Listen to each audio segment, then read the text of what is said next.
संभल कर बाबू, ये इस चांदी जैसी चमक के पीछे धोखा मत खा जाना।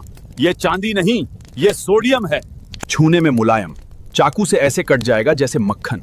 पर इसे पानी के पास मत ले जाना, क्योंकि जैसे ही पानी इसे छुएगा ये पागल हो जाएगा। सोडियम पानी से मिलता है और सेकंड भर में शुरू हो जाता है रासायनिक युद्ध। सोडियम देता है अपना इलेक्ट्रॉन, पानी बनाता है हाइड्रोजन गैस। धमाका। निकलती है इतनी गर्मी कि हाइड्रोजन खुद ही आग पकड़ ले। चिंगारी, फिर धमाका। एक तेज क्षार जो त्वचा को जला सकता है, इसीलिए इसे रखा जाता है तेल के अंदर, हवा और नमी से दूर। पर यही धातु नमक का हिस्सा भी है। अकेला हो तो विस्फोटक, बंधन में हो तो जीवन का स्वाद। क्या तुमने कभी सोचा है कि डायमंड कैसे बनता है? तुम्हें लगता होगा कि बस जमीन से निकल आता है या फिर सिर्फ एक चमकदार पत्थर होता है।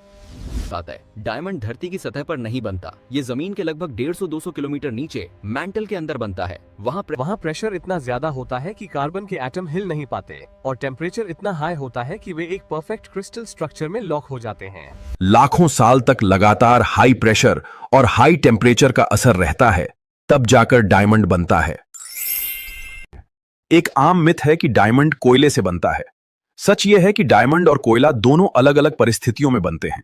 कोयला जमीन की सतह के पास बनता है, जबकि डायमंड बहुत ज्यादा गहराई में है। डायमंड खुद ऊपर नहीं आता, उसे ऊपर लाती हैं ज्वालामुखीय प्रक्रियाएं, जिन्हें किम्बरलाइट पाइप कहा जाता है। यही रास्ता है जिससे डायमंड धरती की सतह तक पहुंचता है। इसीलिए डायमंड इतना रेयर होता है और शायद इसी वजह से इतना कीमती भी। दुनिया को सोना चांदी पिघलाना आता था, लेकिन एक धातु ऐसी थी जो हाथ नहीं आती थी, जस्ता यानी जिंक का।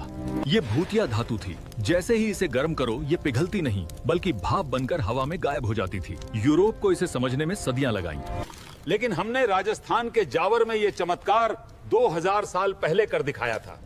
हमारा राज था ये मिट्टी का बर्तन, कोष्ठी यंत्र।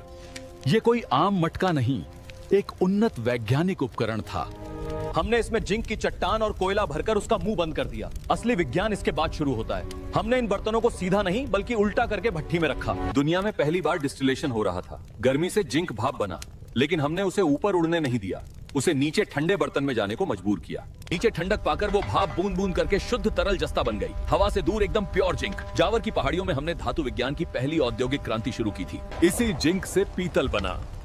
और जब बाकी दुनिया अंधेरे में थी, भारत विज्ञान की मशाल जला रहा।